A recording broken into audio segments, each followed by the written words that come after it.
as we go into Thanksgiving weekend, I want the American people to know is that we are taking every possible step to keep our homeland safe. Now, right now, we know of no specific and credible intelligence indicating a plot on the homeland.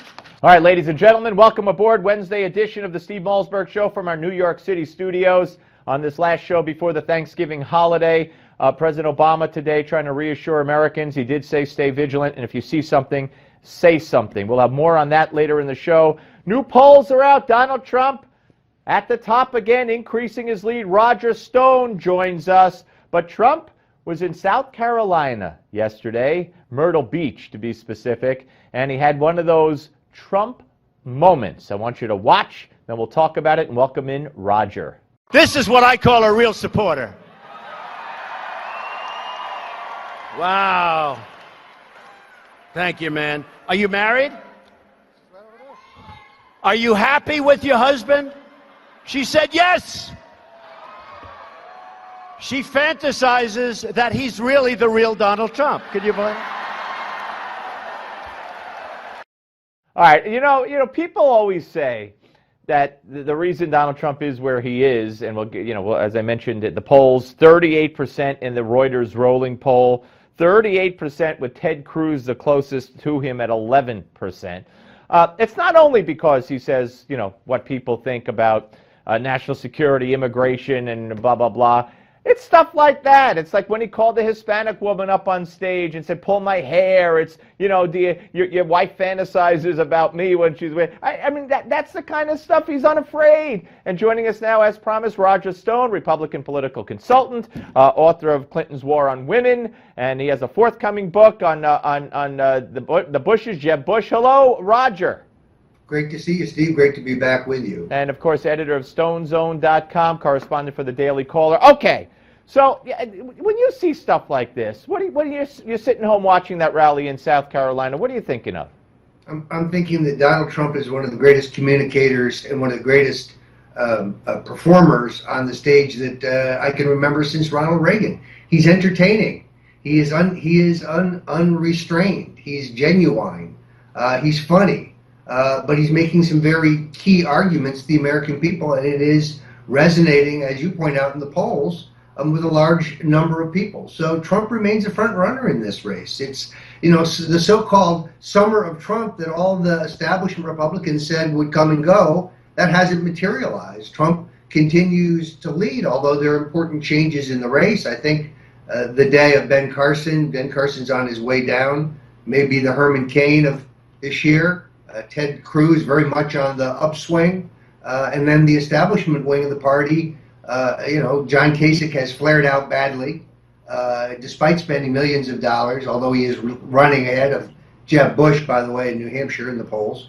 And then Jeb, of course, the anointed prince of the Bush family, hasn't taken off like a rocket with Donald Trump grabbing and holding the lead. So it's very exciting, very, very exciting, Steve. But before I ask you about the whole brouhaha over the Jersey City remarks, do you believe in your heart of hearts, I know you'll be honest because you always are, you're nothing if you're not honest, do you believe that when Donald Trump got into this, he really thought, before the first poll, okay, before we knew that it was going to be outsiders, dominating the polls, that the establishment candidates, were going to fail miserably, that a guy like the governor of Wisconsin was going to be the first to drop out when many people thought Scott Walker would be, a very strong candidate. Did he really think that he was going to be the nominee? Well, he certainly did. Look, I think that the Trumpian confidence is part of what the American people like about him. He knows who he is. He's comfortable in his own skin. He's very, very competitive, and he leads this race. So, but there's no way to foresee the way international events would coincide here to make all of Trump's points. Americans are tired of losing. They're tired of these pinprick attacks on ISIS, which are not doing the job. If the nation's going to commit itself to war, then let's win that war. Let's be smart about how we challenge Islamic terrorism. Let's admit that it exists and it's the number one problem more important than, say, climate change. Bernie Sanders, I mean, this guy, he must have, in those Vermont combines he was in, he must have smoked a little too much of that fine Vermont reefer. All right, so there's no way on the face of the earth, as they still predict, the naysayers, Donald Trump will find a way to get out of this race. He doesn't want this. He's panicking because he's not ready to be president. He got into this on a lark, and he's going to get out of it one way or another, or he'll purposely self-destruct. You don't buy that at all. That's nonsense, right? I just don't think we know what the future brings. We know Trump is very competitive. He's running his own campaign. He is the man who decides where he goes strategically, what he says. He's unscripted. He is unprompted. He is. No, but Roger, so you're not leaving the door open here. I mean, you believe. No, but I know anything is possible. Therefore, if you said to me, could he drop out? Well, of course, theoretically he could. I don't see him dropping out of this race. I think at this point he still has the whip hand. The question is, when the heavy bullets fly, when Marco Rubio and John Kasich and Jebby, who's laying very bitterly slain in the weeds, take their $100 millions in 527 and super PAC money, mostly from Wall Street, and they launch this attack on Trump because some out of pique, others because they think they can benefit from him in the race. We'll see how he withstands that. He's going to have to spend, I think, relatively aggressively to counter that. Even Donald Trump, the master of free media, I don't think can get enough free media coverage to face the onslaught that's coming. The establishment, Steve, they're wetting their trousers of the idea of a president who the Washington lobbyist class and consultant class, where the Republican national chairman, they are in and out of lobby firms like a spinning door.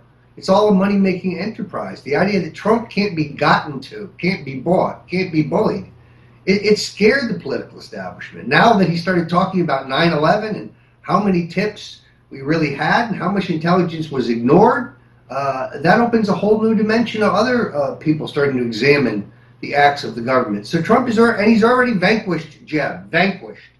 So that in itself means he's done a public service for this country. All right, let me give you one more real quick. The controversy over the Jersey City. I mean, look, Donald Trump doesn't need me, and I'm not here to make excuses for him.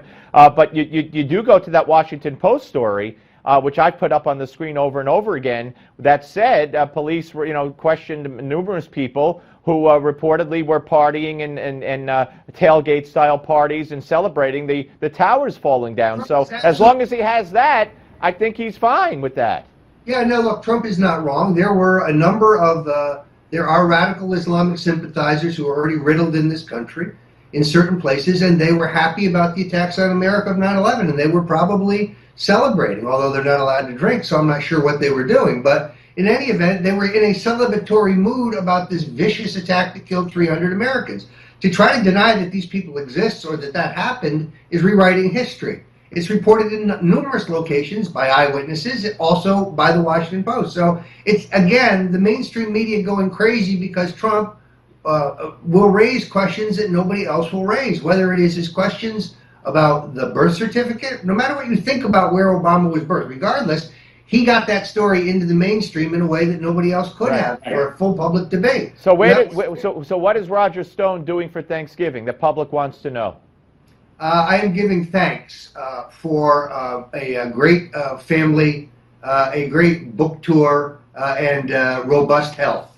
All right, that's very fair and a great answer. And sir, thank you for everything you do for us. Have a great holiday, and we'll speak to you soon. Thank you, Steve. All right, Roger Stone, ladies and gentlemen. Very, very interesting, and not the answer I expected, but you very rarely get the answer you expect from Roger Stone, who I said is nothing if he's not completely honest. Up next, you're going to enjoy this. John Feinstein, New York Times best-selling author, sports writer, will join us, talk about his new book and the double standard in the sports media. Don't miss it.